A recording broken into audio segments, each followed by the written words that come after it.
What's a company secret you can share now that you don't work there? Story 1. Your warranty service part that took 8 months actually arrived 3 weeks after they paid the invoice. They didn't even order it for 7 months. They told you it was manufacturing delays and supply chain issues, but in reality, they couldn't afford to pay their bills and had to pick and choose which orders to place. You weren't a priority. They were just really bad at budgeting and damage control. Story 2. I used to work as a receptionist at an upscale salon. While I was there, the salon introduced a new line of products marketed towards men. Up until that point, most of our products were marketed towards women, but the execs saw that we were getting more male customers. Every item in the men's product line was about half the cost of our other products. The men's shampoo was the exact same shampoo the salon had been selling for years, but because they put it in black packaging with the word man on it, it was half the price. The owner's explanation was, well, men don't want to pay that much for hair products. For the rest of the time I worked there, every time a woman came up to buy that shampoo, I'd tell her that the men's shampoo was the exact same product for half the price. Story 3. I still work here, but everyone please get a copy of your medical records from every place you've been to. Keep a hard copy in your home because I have horror stories from working in medical records since 2007. Story 4. I was the one who did an undercover news stories about Scamp's pet stores and their affiliation with puppy mills. Please don't buy from pet stores, folks. Story 5. They're out of business now, but in the early 90s I worked at Radio Shack for a year and a half. When people would return an item because it didn't work, the manager of the store would just box it back up and sell it again as if it were new. When I asked him about it, he said, hopefully they will return it to a different store. I nearly got fired when I refused to sell a guy a walkie-talkie CB radio that I knew didn't work. The guy was on his way out for a hunting trip and was buying 3 of these for him and his friends. We had 2 and the third was the broken one. In front of the customer, I told the manager that one didn't work and I had tested it. The guy was happy I told him. We arranged for him to get the last one he needed at a different store and off he went. The manager was livid with me and nearly fired me. I'm sorry, I'm not sending people out into the forest with gear I know doesn't work. Hilariously, a few months later, the manager was caught stealing from the store and got fired. Story 6. Maple sap can be trucked in from other states, and where it's turned from sap to syrup depends on the state it comes from, not the location of the trees. Story 7. Everyone's favorite sauce that people wanted the recipe for was mostly mayonnaise.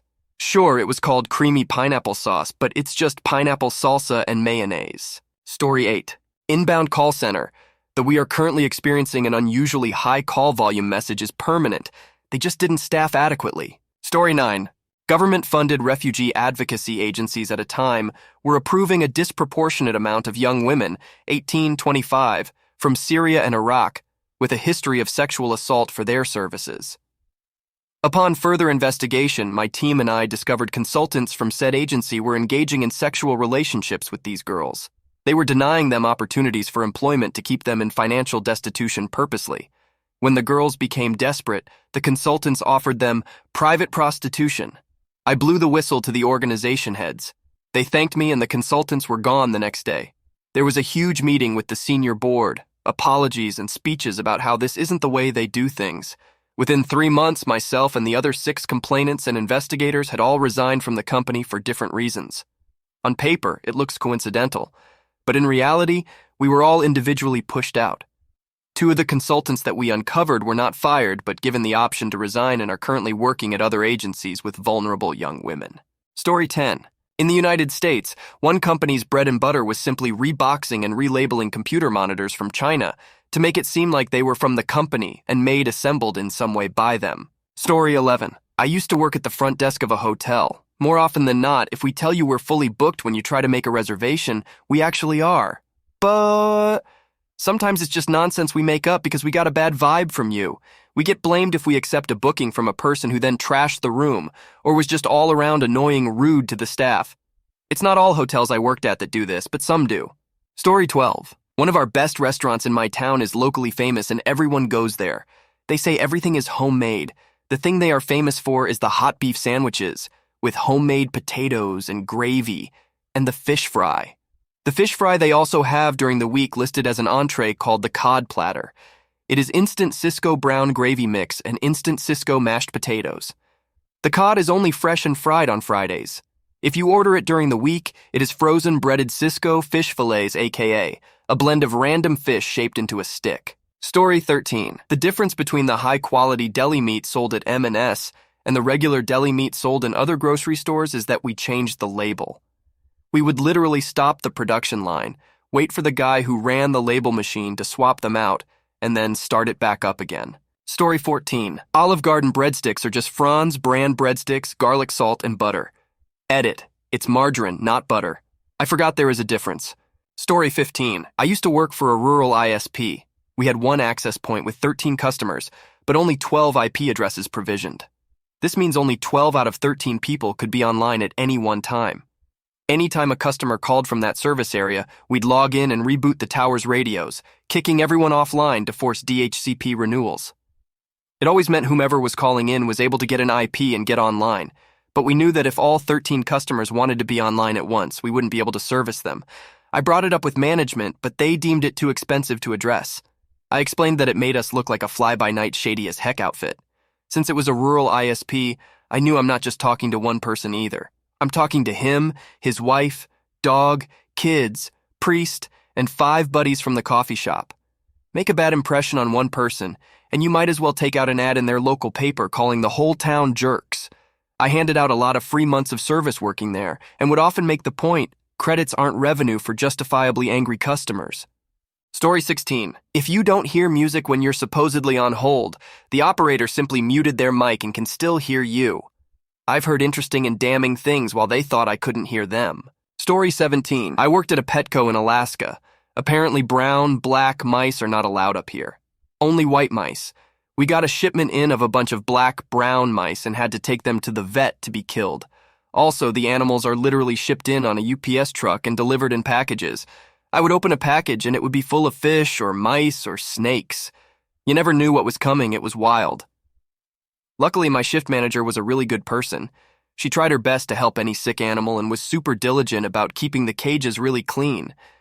She would stay after hours to care for the sick animal in the back and double down on cleaning. When upper management came, they didn't care how clean anything was. They would yell at us to get more customers to sign up for pet rewards. If I didn't pester every single person checking out, they would get angry and give me point deductions. I have no idea what the deductions even did.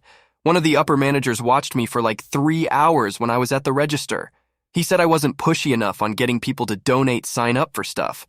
I will ask once, and if they say no, I am not asking again. That stuff is annoying. He also got mad at me when I didn't clean the birdcage fast enough. It took time away from the register. I'm sorry I don't want our birds to stand in their own waste for hours. So yeah, I'll take my time to scrub that clean. Also, don't buy fish from Petco. Pretty much every shipment that came in, they were all infected with ICK. Basically, half our tanks were in quarantine. We had several customers come back saying we killed their entire fish tank because of a fish we sold them. Petco sucks. Story 18. The secret ingredient of Jimmy John's tuna salad is soy sauce. Story 19. The vehicle modification shop at Chillicothe Correctional Institution in Chillicothe, Ohio, dumps waste coolant from the machine shop into a storm drain that empties directly into the Scioto River because the chemical disposal tank is a 55-gallon drum in the paint shop, and that's much too small. They can't throw me into solitary confinement for complaining anymore. Story 20. Ice manufacturing. My shift manager dropped a 7-gram bag of weed in a bag of ice. It went out for delivery. No one ever phoned in to complain, though. Story 21. All new clothing and everything you try on is dirty. I've worked in retail for years and it still shocks people, but there's no washing machine or disinfectant spray or wipes. Nothing. I've opened boxes of new clothes that had white bugs coming out of them. I've seen women after a workout class come and try on clothes and then just leave still sweaty from the class. One older lady left dime-sized skin flakes in the clothes she tried on. Not to mention whatever happens when they return the item or what happened in the factory. People are gross. Always wash your clothes when you get them home. Story 22. Movie theaters don't make money off the tickets. They make money off the food and drinks. Despite this, 99.9% of theater staff don't care if you sneak food in. All we ask is that you're subtle enough that we don't get yelled at by the 0.1% who do care. Story 23. The stain protector is only useful if you actually file a claim. It isn't a magic potion. Most furniture companies sell some sort of stain protector as an add-on. People buy it, thinking it has some magic ability to prevent stains over the life of a piece of upholstery. Then, 5 years later, They spill something on it and the stain doesn't come out. With most of these protectors, there's a warranty claim process that will get you a new sofa, or a new set if your sofa pattern isn't made anymore. But nobody ever files a claim. That's the gimmick.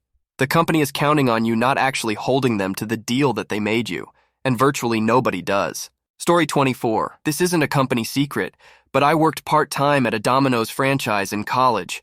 The owner was, at first glance, a short-tempered, critical penny pincher who did everything he could to save business money, right down to watching over your shoulder to make sure you didn't put too much cheese on a pizza. Cheese is called white gold in the pizza industry, even back in 2002. But after working for him for a while, you realized why he was so specific about the margins. Twice yearly, he would send out generous bonuses in the form of money orders made out to his employees from his own personal savings account to the college students working for him. The checks and money orders contain the memo line, "Keep learning." The amount of the money orders would be directly correlated to the profit margins of the stores he owned. The dude did legit profit sharing.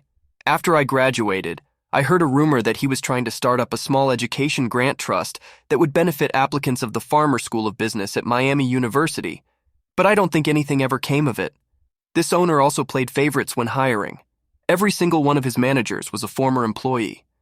3 of the 4 managers at his stores when I worked there had graduated from my college with business degrees. All 4 of them had a small portion of their education paid for by Marvin Covington. Marvin Covington, Oxford, Ohio. Domino's owner from Vevey, Indiana, died in 2017. That dude knew how to do business and do it right. Story 25. I worked for a large construction company, and the sales guys would intentionally omit items from contracts because they received incentives for what would then become a change order. Me. You forgot to include any framing in this contract? Salesperson. Oh, I guess it's a change order then. The customer cries. Story 26. I'm 90% sure a company I worked for was importing product from China, repacking it and selling it as made in USA, i.e. blending it with the product we did make in the US. Story 27. I worked at a comic book store that offered a service where you paid a small premium to have sent in rare comics to have them graded at CGC. A few months later, we had many customers coming in to check the status of their comics. We contacted the owner to see what was going on, and he would always claim that there was some distribution problem. Fast forward a few months, we found out he was taking customers' graded copies and selling them online, while trying to return back issue versions of their original comics. Story 28. Worked at Best Buy 20 years ago. Employee discount was 5% over cost and I needed a new printer. Decided to splurge on the gold-plated USB printer cable that we sold for $1.40. Rang up $1.78. Story 29. If you go to an event that has event security, ask them for better seats, or be really nice to them, they might bring you something special. I work at a hockey rink. We give nice people pucks, pins, and let them go down to the front to see the players. Story 30. Arby's manager replaced the expiration stickers on the bread with new ones. I guess so the bread would last longer that way. I threw out 100 plus pitas with green fuzz on them after checking the manager's yes work. Story 31. Inbound call center. There is no such thing as a silent hold. You are on mute. We could still hear you, but this isn't done maliciously so we can listen in. We had targets for hold time, and putting you on mute instead used 0 hold on that call and brought the average down. Sometimes we were asking a colleague for input. Sometimes we were avoiding an awkward silence while the computer took forever to load. Personally, I did it a lot because I can fix your issue account easier when you're not yapping in my ear with stupid questions. And also, I might want to call the last person you spoke to some very bad words for messing it up or bullshitting you in the first place. Story 32. Worked at a major cable ISP and their 4 billing cycles. They upgraded the billing system but did something wrong, and all but the current cycle got a late charge. But instead of fixing it immediately, we were told to credit their account if the customer called in. I did the math, and for the size of our city and the 3-4 of people wrongly charged, it was over $1 million USD. Most people just pay their bill and don't look too closely. Story 33. I worked for a restoration company. One time an elderly woman called them to clean her house. She was a hoarder or there had been a fire. I can't remember. Anyway, the company charged $57,000 for the work to be done, but in actuality they couldn't even get the charges to add up to $20K. She couldn't file this on her insurance. There are other examples of gross overcharging, but this is the worst I know of that wasn't on the large loss side. The lesson here, if you have water, fire, mold, or hoarder damage, and call in a company to clean it up, go through every line item on the invoice. every single one. Story 34. I worked at a candy bagging warehouse, like the crappy .99 gas station candy where we would even make trail mix by hand. Tons of sweat would drip into the mix because we would be in a 100F plus room with little ventilation. Also, my boss was a hunter, so a quarter of the warehouse was dedicated to his taxidermy treasure room. It smelled terrible in the summer, but he was so proud of himself. Story 35. 1. Ford parts from Mexico are way more reliable than Ford parts from Detroit, or at least they were before 2020. I worked in Detroit, and we had some customers who were particular about us always using Michigan parts for repairs. But when we had a problem that wouldn't stay fixed, we would secretly switch to the Mexican parts, which did solve things. 2. I was a prison guard a decade ago, and we installed some facial tracking software in the surveillance cameras. One of the inmates panicked while cleaning the unused solitary confinement cells, which is usually an easy job and nobody pays attention to you, and he insisted that he be moved out of that job because there was a ghost. The ranking officers decided to check the new cameras, and the security software claimed it saw a face behind the inmate at the same time as he was visibly startled in the camera footage. We're all aware there are mundane reasons why a new facial recognition system would think it saw a ghost, but since the inmate and the security software both thought there was a ghost, it was decided that the inmate should be immediately transferred at no penalty. Story 36. If you were on live chat with customer care, I could see what you were typing before pressing send. I watched people work through inappropriate, offensive, discriminatory statements, dishonest lies and falsehoods, meticulous grammar fixes, and their whole range of emotions in real time before deleting and typing OK. Story 37. I worked for a major hotel chain in housekeeping for over 10 years. The number of suicides and people who die naturally in their rooms is a lot higher than you'd think. I worked at a huge convention hotel with over 1,000 rooms, and it happened quite often. Unless it was a pretty messy situation, it would just get cleaned like normal, and the next guest had no idea. Story 38. Hotels do not typically have security, maintenance, or housekeeping on staff 24/7. Once housekeeping finishes cleaning all the rooms, the entire staff leaves except for one front desk employee. Story 39. I used to work surveillance at a casino. From something like a 3-story high ceiling, we could zoom in on money on the table games and read the serial numbers of the bills. We could see the pips on the dice. Policy was to not look down blouses.